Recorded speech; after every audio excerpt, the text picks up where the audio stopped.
Good morning all and welcome to my channel. Thank you for stopping by. Okay, in the thumbnail to this video you will see this little drone which looks suspiciously like a DJI FPV clone. And yes, you will be right. Yes indeed, it is. As you can see here, roughly 2/3 the size.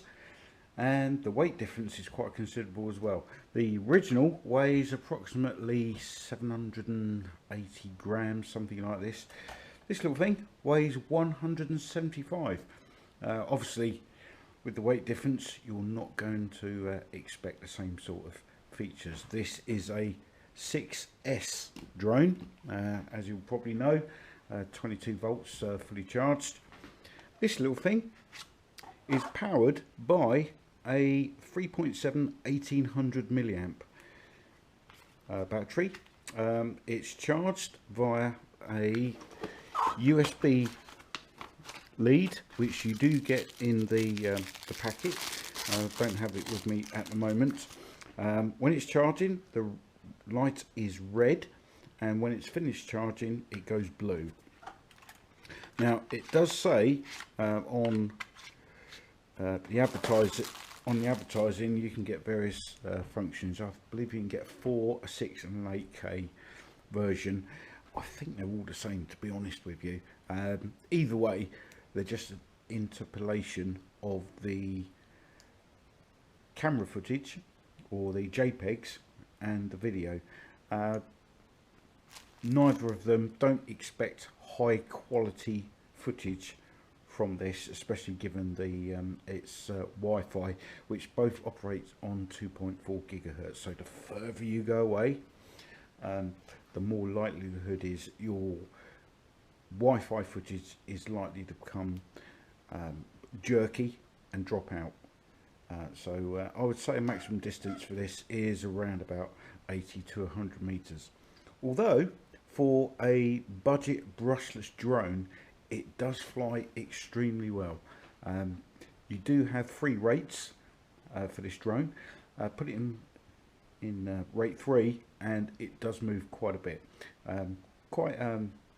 Yeah, very good flight characteristics on this. You won't be disappointed in that respect.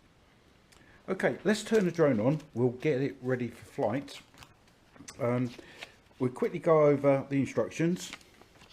And here you have the normal diagram of what buttons do which, although mine appears to be reversed in terms of the camera functions. So this camera can be activated up or down.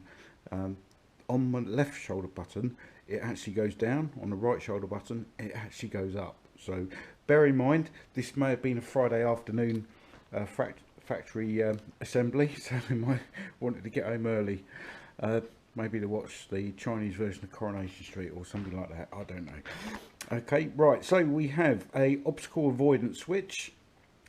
I've not tested that in flight to see if that actually works or not, but it's so cold outside I didn't want to stay out there for too long. Horizontal calibration button.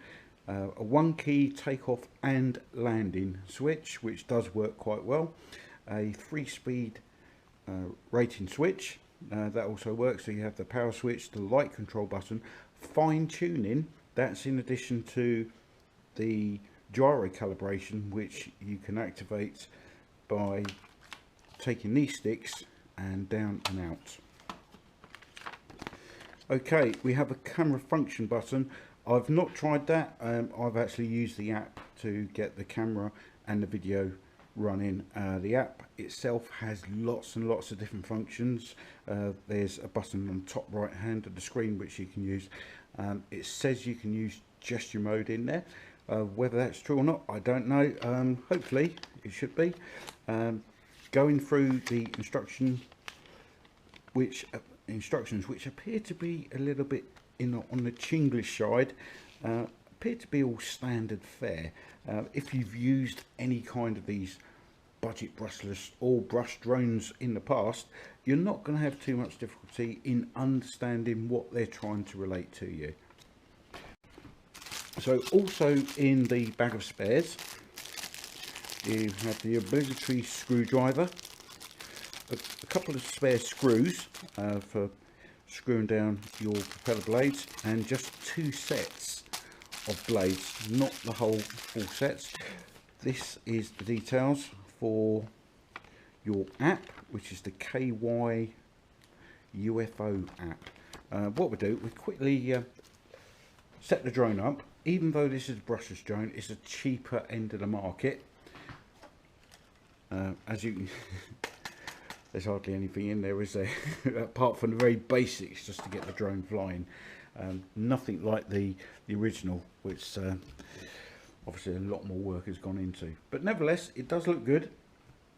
So we'll turn the drone on first.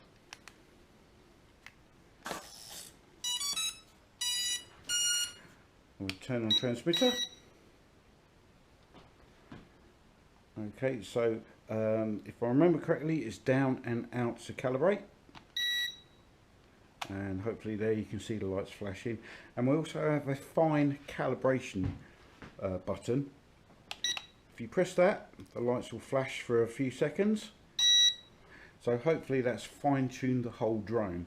Now testing the drone outside, I find that works well outside as well in flight, which is rather surprising. Okay, let's turn the app on and see. We just activate. I'll just show you the camera button there. Now that says up. As you can see, it's actually down, and this shoulder switch says down. Actually goes up. So maybe they've switched the wires around by mistake in their hurry to get home.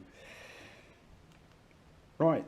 Let's turn the drone on. Let's go into our settings, because obviously this is now emitting a Wi-Fi signal, and we are looking for, hopefully that will turn up, and there we are. It says Flow Wi-Fi 2E63A. Yours may well have a different set of numbers at the end. Okay, so let's come out of there. And we are looking for the KY UFO app and a notification. There we go. So hopefully, if we can go into there, there's the front page of the app. And there we have our Wi-Fi feed coming through. If you press this aeroplane button down here, those controls there will go off. On the top right hand button, you'll have these extra features come up. Press the zoom button, and hopefully, yep, there we go, the zoom is working there. And we also have a gesture mode, which I've not tried yet. I hope when the weather gets better to go out and try that. Okay, I've already taken a couple of pictures outside, so I'll upload those onto the final video for you. So that is your camera feature, your taking a picture feature, and your video feature. Okay, now I think if my, yep, there we go. So that is for the downward facing camera. Okay, it's not a very good one. As you can see, I'm now pointing towards my cooker in actual fact, and you can see it's a very, very poor image. So that's probably no more than about 480p, I would have thought. The actual camera itself, the model I've gone for is the 8K version. This is one of the first ones out of the factory. So I don't believe the quality you're going to get from the camera is anywhere near 8K. As I think I've mentioned before, it's an interpolation of JPEG stills and the footage rendered up to, it's not even 8K, to be honest with you. Okay, right, I'm going to get this ready for flight. We go for a very quick flight. Outside it's very cold, very misty, or very foggy, and the wind is roughly around about 10 miles an hour, so we'll see how it flies. As I've mentioned before, I'll try and get this out on a decent day for some footage from the hat cam, and you can see how well it does actually fly. It does actually fly very well indeed. The height hold is, I would say, for this price point, it is actually excellent. The only thing you need to worry about is that it will drift with the wind. Okay, thanks for watching this video. As I mentioned, I'll upload some Wi-Fi footage at the tail end. See you on the next video. Bye for now.